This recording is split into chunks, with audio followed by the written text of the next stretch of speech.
Si le gouvernement veut alléger les prélèvements sur le capital, en clair supprimer des impôts sur l'épargne des riches, c'est pour favoriser les entrepreneurs et, je cite le ministre de l'économie et des finances Bruno Le Maire, pour financer notre économie, c'est-à-dire l'investissement et l'innovation, donc les emplois de demain.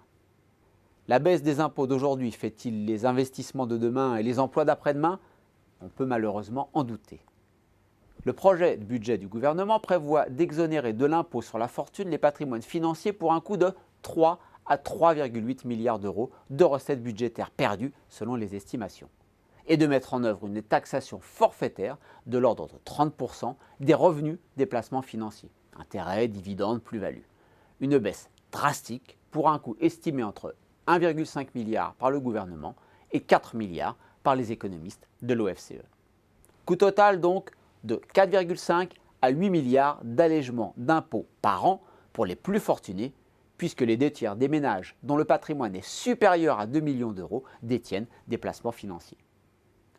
Grâce à ces incitations, le gouvernement pense déclencher 2 mécanismes vertueux en faveur de l'investissement productif. D'un côté, les plus riches seront incités à placer leur argent en bourse plus que dans l'immobilier, accroissant ainsi les ressources des entreprises françaises. De l'autre, ces dernières ne seront plus obligées de distribuer autant de dividendes pour compenser une fiscalité du capital plus élevée que dans les autres pays. Autant d'argent qu'elles pourront conserver pour investir. Pourtant, il n'est pas sûr, a priori, que, moins taxés, les 1% les plus riches accroissent réellement leurs placements financiers. En 2014, ceux-ci représentaient déjà 71% de leur patrimoine et 84% pour les 30 000 ménages les plus fortunés, les 0,1%. Comme personne ne met tous ses œufs dans le même panier, si augmentation de leur investissement financier il y a, il sera plutôt marginal. De même, rien ne dit que les entreprises vont diminuer leur versement de dividendes. Celles qui le feront risquent de perdre des actionnaires si tout le monde ne le fait pas. Et celles qui suivraient malgré tout cette voie n'en profiteront pas forcément pour accroître leurs investissements en France. D'ailleurs, lorsque l'on compare les niveaux de fiscalité du capital et ceux de l'investissement productif, le lien apparaît plus que ténu. Bref, le gouvernement va distribuer de 5 à 8 milliards de recettes publiques aux plus riches pour un gain macroéconomique plus qu'incertain. A l'inverse, seuls 2% de ceux dont le patrimoine est inférieur à 7 500 euros détiennent des produits financiers. Pour cela, l'essentiel de l'épargne est détenu sur leur livret A. Les 3/4 en ont un. Le taux de rémunération du livret est fixé par une formule dont le résultat indiquait qu'il fallait le porter en août dernier de 0,75% à 1%.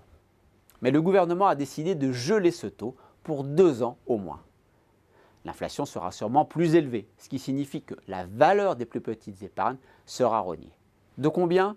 Avec une inflation à 1%, le manque à gagner sur les 250 milliards d'euros de livret A sur 2 ans induit une perte de 1,2 milliard minimum pour les Français du bas de l'échelle.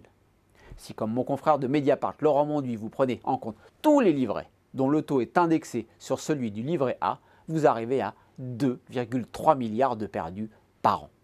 Mais c'est pour la bonne cause, explique le gouvernement. L'argent du livret A va à la Caisse des dépôts et consignations, qui le prête pour financer le logement social, dont les coûts de financement vont donc baisser. Les loyers réclamés seront moins chers et les moins favorisés retrouveront ainsi du pouvoir d'achat. Il est indéniable que les organismes HLM vont pouvoir emprunter moins cher pour construire des logements sociaux. Mais ces logements seront construits dans combien de temps? Et avec quelle baisse de loyer, sachant que la dette du logement social est remboursée grâce au paiement des loyers? Coût immédiat, bénéfice lointain et aléatoire. De plus, seuls 60% des sommes collectées vont vers le logement social. Le reste demeure dans les mains des banques qui vont y gagner avec un taux d'intérêt plus faible à servir à leurs clients. Un gain, selon Laurent Monduit, de 1,7 milliard d'euros. Bilan provisoire de la réforme de la fiscalité de l'épargne financière des Français? De 4 à 8 milliards de pouvoir d'achat en plus pour les plus fortunés, qui l'épargnent en majorité, un peu plus de 2 milliards de perdus pour le bas de l'échelle, un gain important pour les banques.